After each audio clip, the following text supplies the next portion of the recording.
देखो, एक ऐसा फिर समय आता है कि इन सब बातों का महत्व नहीं रहता जो हम आपको बता रहे हैं, कोई महत्व नहीं। एक समय पूज्यपाद उड़िया बाबा एक कवल एक बार में दे दो, जितना देना, 24 घंटे में एक बार, बस एक कवल, 18 घंटे भजन में बैठे, ब्रह्माभ्यास, कृष्ण शरीर हो गया, दिव्य तेज जग रहा। ब्रह्मचर्य ऐसे थोड़ी रहा जाता है कि आप तीनों टाइम को कस कस के और सब ऐसे पाओ ब्रह्मचर्य रह। देखो कितनी मांग है, उचित दिया, वो अपने आप पचेगा ना, उसको भी तो पचने का समय दो। सब भरते रहोगे तो पचेगा कैसे, वो फिर पतन हो जाएगा उसका। उसको पचाने के लिए सामर्थ्य चाहिए। क्या सामर्थ्य? जितनी आवश्यकता है वो अंदर पता चलता है। जहां थोड़ा ऐसा लगे कि हम छक रहे हैं, बिल्कुल उसके आगे एक कवल भी मत पाइए। अभ्यास बना लीजिए, उतना ही रखिए। और अगर ऐसा लग रहा है कि पाने की थोड़ी इच्छा है और थोड़ी नहीं है, तो बिल्कुल मत पाइए। उसमें आपका ब्रह्मचर्य पचेगा। जो आपके अंदर जठराग्नि हो, आपके ब्रह्मचर्य को विशुद्ध करेगी। और धीरे धीरे ब्रह्मचर्य जब स्थित होने लगता है तो ऊर्ध्वगामी होने लगता है। जहां ब्रह्मचर्य ऊर्ध्वगामी हुआ तो दिव्य तेज, दिव्य शक्तियां, दिव्य ज्ञान अपने आप जागृत हो जाता है। ये इसीलिए, इसी आनंद के लिए तो मुझे मनुष्य शरीर मिला है भाई। काहे को? जो बहुत बार, अब नहीं, अब जो एक बार भी नहीं हुआ वो करेंगे। क्या?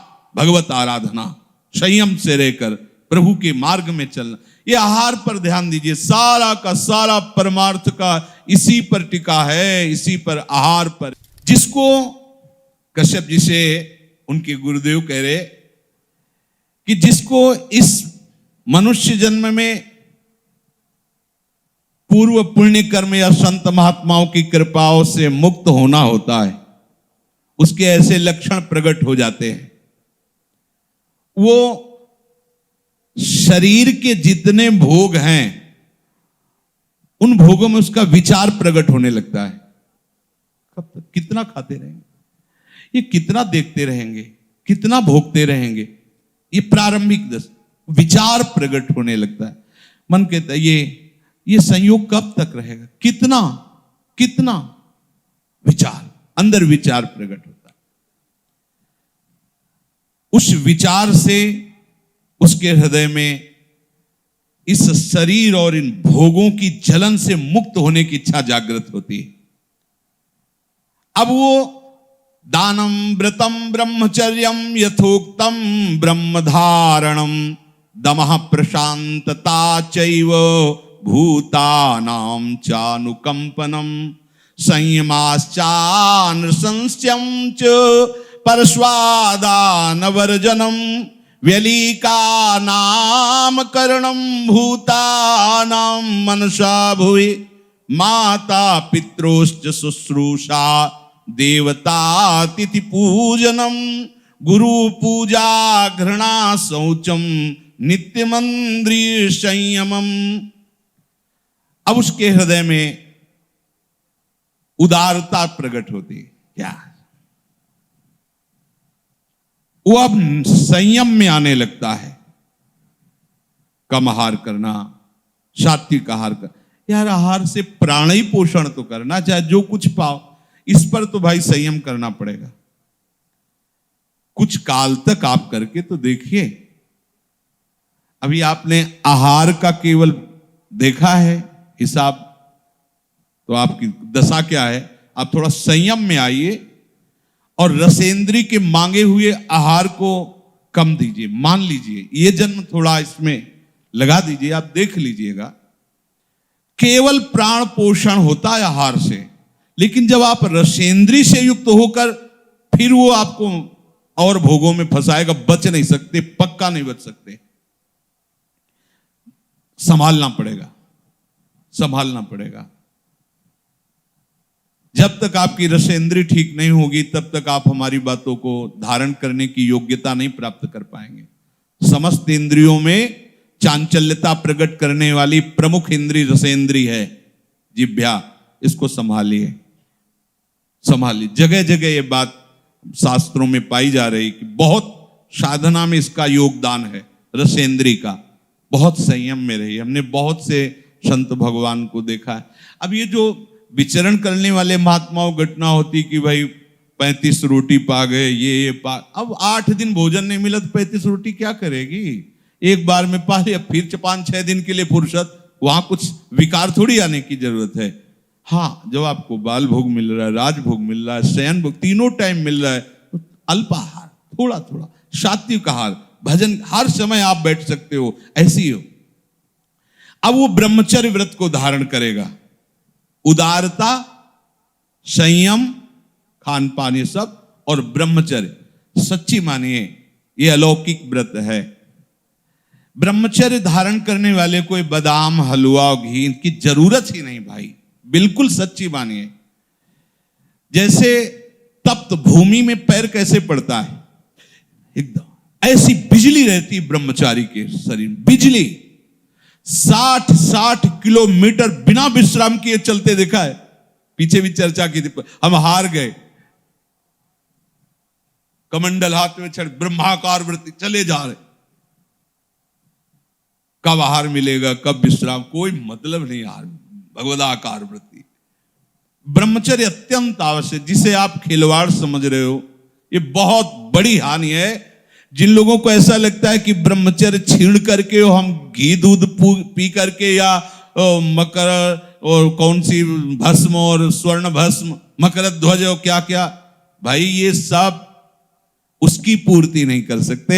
ध्यान रखना, जो ब्रह्मचर्य आपका छीण हुआ, जो नस नाड़ियों का अभ्यास आपका गलत बन गया, उसको कोई भी भस्म, कोई भी औषधि, कोई भी घी दूध बादाम पिस्ता पूर्ण नहीं कर सकता। ध्यान रखना, जिन लोगों को ऐसा लगता है वो भ्रम में है, वो भ्रम में है, वो भगवत आराधन की योग्यता खो देंगे।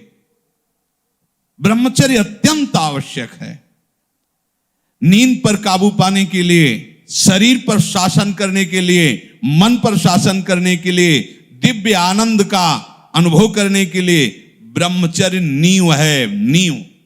भले आप गृहस्थ में हैं तो शास्त्र आज्ञा करता है संतानोत्पत्ति आदि के लिए, बस बहुत जन्म हो गए खिलवाड़ करते हुए, थोड़ा तो संयम में इस जन्म में आ जाओ, चाहे गृहस्थ हो चाहे विरक्त हो।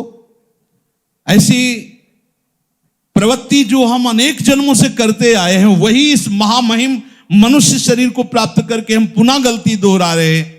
अब हमको वो करना है जो आज तक किया नहीं। आज तक भोग करते रहे तो अब ब्रह्मचर्य से रहेंगे, आज तक विषय चिंतन करते रहे तो भगवत सेवा चिंतन करेंगे, आज तक संसार के रूप का चिंतन करते अब स्वामी के रूप का चिंतन करेंगे, आज तक संसार का नाम गुणगान करते रहे, प्रपंच का, अब मैं प्रपंचातीत प्रभु के नाम का, उनके गुणों का गायन करूंगा। ये मनुष्य जन्म मिला है बड़े उत्तम उत्तम कार्यों का अनुष्ठान करके उत्तम गति को प्राप्त होने के लिए, उत्तम उत्तम कार्यों का अनुष्ठान करके उत्तम गति प्राप्त करने के लिए ये मनुष्य शरीर मिला है। मैं तुम्हें अपने अनुभव की बात कहता हूं, न क्वचित सुखमत्यंतम न क्वचित शाश्वती स्थिति स्थानाच महतो भ्रंशो दुख लब्धात पुनः पुनः। हे तात, कहीं भी किसी भी योनि में किसी भी भोग में सुख नहीं है जिस सुख की मुझे चाह है, नहीं। गरुण जी को भी अपना अनुभव कागभूषण जी बताते हैं, कौन जोन जन्मे जाना ही, कौन सी ऐसी योनि है जिसमें मैं जन्मा ना हूं। भगवान की कृपा से मेरे अंदर ऐसी स्मृति है कि कल्प कल्पांतर तक की सब बातें मुझे याद है। कौन सा ऐसा कर्म जो मैंने किया नहीं, लेकिन आज आपको बताता हूं कि आज जैसा मैं सुखी हूं कभी सुखी नहीं हुआ। सुखी न भयो आज की नहीं। क्यों? आज केवल प्रभु के नाम रूप लीला गुणगान में मगन रहते हैं। ऐसा कभी सुख नहीं मिला किसी भी योनि में, किसी भी कर्म में। तो अपने चरणों के समीप बैठे हुए महात्मा कश्यप से वो सिद्ध पुरुष कहते हैं, कहीं भी किसी योनि में भी किसी भी भोग में सुख नहीं है जिसकी हमें चाह है। देखो ना, बड़ी लंबी यात्रा करके आ रहे हैं हम लोग, लाखों करोड़ों शब्द थोड़े पड़ेंगे, इतने जन्म हो गए हैं, लेकिन अभी तक खोज ही चालू है। अभी कुआं ही खोद रहे, प्यास नहीं मिटी आज तक, कहीं भी चुल्लू भर जल पीने को नहीं मिला। जो हमें सुख रूपी जल चाहिए वो कहीं नहीं मिला, केवल खोज ही खोज है, खोज ही खोज है, मिला नहीं। देखो मिला केवट को, अति आनंद उमगी अनुरागा चरण सरोज पखारंदा, अब कछुनाथ न चाहिए। मिल गया, मिल गया, वो मिल गया सुख जब हरि के चरणों का स्पर्श हुआ। अब कछु अति आनंद उमगी अनुरागा, अति आनंद, और वो भी कैसा, उमगी, उमगन बढ़ रही। उमगन का है कि बोले अनुराग, अति आनंद उमगी अनुरागा चरण सरोज अब कछुनाथ। यह है पूर्णता। किसी भी लोक में कोई भी सदा नहीं रह सकता। पुण्य छीड़े मृत्यु लोके विशंति। चाहे जितनी तपस्या करके बड़े से बड़ा कष्ट सहकर बड़े से बड़े लोकों को प्राप्त हो, जहां उनका पुण्य क्षीण हुआ तो फिर तुम्हें भ्रष्ट होना पड़ेगा।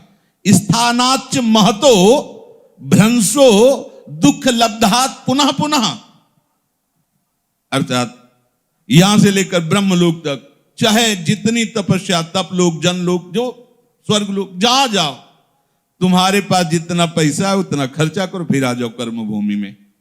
मृत्यु लोक कर्म भूमि है, जैसे कर्म करो, अशुभ कर्म के नरक चलो, वहां भोगो, वो क्षीण होंगे, फिर आ जाओ यहीं। ये क्रम चलता रहेगा। मैंने देखा है, अशुभागतया प्राप्ताः कष्टा में पाप सेवनात्। मैं जब काम से युक्त था तो मैंने बहुत पाप किए। गुरु अपने हृदय की बात शिष्य को बता देते हैं। ये एक जन्म की बात नहीं कह रहे, बहुत जन्मों को देख के कह रहे। कहीं भी किसी योनि में, किसी भी भोग में कहीं सुख नहीं मिला, किसी भी लोक में बहुत समय तक नहीं टिका। पुण्य क्षीण होने पर पुनः मृत्यु लोक में आया। काम के वशीभूत होकर के, तृष्णा के वशीभूत होकर के, क्रोध के वशीभूत होकर बहुत से पाप किए, और उन पापों का फल घोर कष्ट देने वाली अशुभ गतियों को, नारकी गतियों को प्राप्त हुआ।